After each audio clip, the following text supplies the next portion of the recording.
Hello guys, welcome to rising learners. So ఈరోజు నేను మీకు చూపించబోయేది soft dosa with tasty chutney అనమాట. సో నా స్టైల్లో. సో ముందుగా అయితే ఒక ప్యాన్ పెట్టుకొని అందులో పల్లీలు వేయండి. సో నేను కొంచెం తీసుకున్నాను పల్లీలు. ఈ చట్నీకి అంత ఎక్కువ పల్లీలు ఏం పడవు, సో నార్మల్గానే ఉంటుందన్నమాట. సో ముందైతే పల్లీలు వేసుకున్న తర్వాత కొంచెం అందులో ఆయిల్ వేసి సో అటు ఇటు ఫ్రై చేసుకోండి. సో కొంచెం ఆ పొట్టంతా పోయే విధంగా కంప్లీట్ అయిన వెంటనే సో దాన్ని ఒక ప్లేట్లోకి తీసుకోండి. సో అందులోనే నేను కొంచెం వాటర్ తీసుకున్నాను, 1 గ్లాస్ ఆఫ్ వాటర్. సో ఈ గ్లాస్ ఆఫ్ వాటర్లో నేను 4 ఆర్ 5 మనం తీసుకోవచ్చు. సో మీ పచ్చిమిర్చి కొంచెం ఘాటుగా అనిపిస్తే తక్కువ తీసుకోండి. సో నార్మల్గా ఉంది కాబట్టి నేను 5 వేసాను. సో ఇందులో నేను 3 టమాటోస్ వేస్తున్నాను. అది కూడా హాఫ్ అంటే మిడిల్కి కట్ చేసుకున్నాను 4 పీసెస్ లాగా. సో అది ఇక్కడ వేస్తున్నాను. సో మీరు కూడా పెట్టుకోండి.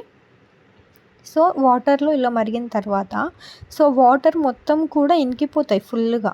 సో అంతవరకు కూడా వాటర్లోనే ఆ 2 మాత్రమే సో కాలనివ్వండి. సో అయిపోయిన తర్వాత వాటర్ మొత్తం ఇంకిపోయిన తర్వాత అందులో 1 టేబుల్ స్పూన్ ఆయిల్ వేయండి. సో 1 టేబుల్ స్పూన్ ఆయిల్ వేసిన తర్వాత దాన్ని బాగా ఆయిల్లో మగ్గనివ్వండి. సో ఎప్పుడైతే ఆయిల్లో మగ్గుతుందో సో దాని టేస్ట్ కూడా చేంజ్ అయిపోతుంది, చాలా బాగుంటుంది. సో వన్స్ అది కంప్లీట్ అయిన తర్వాత సో నేను 5 రెబ్బల వరకు తెల్లబాయి, సో 1 ఇంచ్ ఆఫ్ చింతపండు తీసుకోండి. సో అలాగే నేను 1 ఆనియన్ తీసుకున్నాను. సో హాఫ్ కట్ చేసుకొని అందులో వేసాను. సో ఇవన్నీ కూడా ఆయిల్లో బాగా మగ్గనివ్వండి. తర్వాత కొత్తిమీర కూడా వేయండి. సో కొత్తిమీర వేసి దాన్ని కూడా ఆయిల్లో బాగా మగ్గనివ్వండి. సో ఆయిల్ ఎప్పుడైతే బాగా మగ్గుతుందో సో ఇవన్నీ టేస్ట్ కూడా చాలా బాగుంటుందన్నమాట చట్నీకి. సో కంప్లీట్ అయిపోయిన తర్వాత సో ఒక మిక్సీ జార్ తీసుకోండి. సో మిక్సీ జార్లో ఫస్ట్ అయితే పల్లీలు వేయండి. సో పల్లీలు వేసిన తర్వాత సో ఇదిగో చూడండి, సో ఫస్ట్ గ్రైండ్ చేయండి ఇలాగా. ఇదిగో ఇలా వస్తుందన్నమాట. వన్స్ ఇది గ్రైండ్ అయిపోయిన తర్వాత ఇప్పుడు మనం ఏదైతే పక్కన పెట్టేసుకున్నాం కదా టమాటోస్ ఇవన్నీ కూడా బాయిల్ చేసి అవన్నీ కూడా ఈ మిక్సీ జార్లో వేయండి. సో ఈ మిక్సీ జార్లో వేసిన తర్వాత సో దీనికి కూడా మిక్సీ పట్టుకోండి. సో ఇందులో అయితే సాల్ట్ వేయండి. సో ఇది మర్చిపోవద్దు, ఇది చాలా ఇంపార్టెంట్ మనకి. సో వేసిన తర్వాత దీన్ని కూడా మిక్సీ పట్టండి. సో ఇదిగో చూడండి, ఈ టెక్స్చర్ వస్తుందన్నమాట. కొంతమందికి సాఫ్ట్గా తినడం ఇష్టం చట్నీస్, కొంతమందికి కొంచెం మరీ మెత్తగా ఇష్టం ఉండదు. అలా అనుకున్న వాళ్ళు అలా చేసుకోవచ్చు. తర్వాత ఒక ప్యాన్ పెట్టేసుకొని ఆయిల్ వేసుకొని ఇందులో తాలింపు గింజలు వేసుకోండి. సో దాని తర్వాత ఎండుమిర్చి వేయండి. సో ఎండుమిర్చి వేసి అలాగే కరివేపాకు రెమ్మలు కూడా వేయండి. సో ఇది లేకపోతే అస్సలు ఉండదు, చిటపటలాడే కరివేపాకు అనమాట. సో ఇది కూడా వేయండి. వేసిన తర్వాత మనం ఏదైతే మిక్సీ జార్లో పెట్టి ఉన్నామో సో దాన్ని కడాయిలోకి చేంజ్ చేసుకోండి. చేసుకున్న తర్వాత సో ఇందులో కొంచెము వాటర్ వేయండి.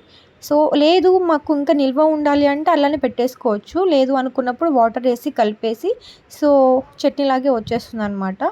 సో ఇప్పుడు నేనైతే ఇంకా దోశ పిండి తీసుకున్నాను. సో దోశ పిండి నాకు ఇలా అనడం చాలా ఇష్టం. సో అలా వేసేసుకొని ఒక ప్యాన్ పెట్టేసుకున్నాను. సో ప్యాన్ హీట్ అయిపోయింది, నేనైతే దోశ వేస్తున్నాను. సో మీ అందరికీ తెలుసు దోశ ఎలా ప్రిపేర్ చేయాలి తెలుసు.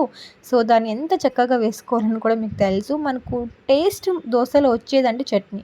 సో మెయిన్ చట్నీస్ మనం బాగా చేస్తే అంతా కూడా వర్కౌట్ అయిపోతుంది. సో ఏమంటారు, అవునా కాదా?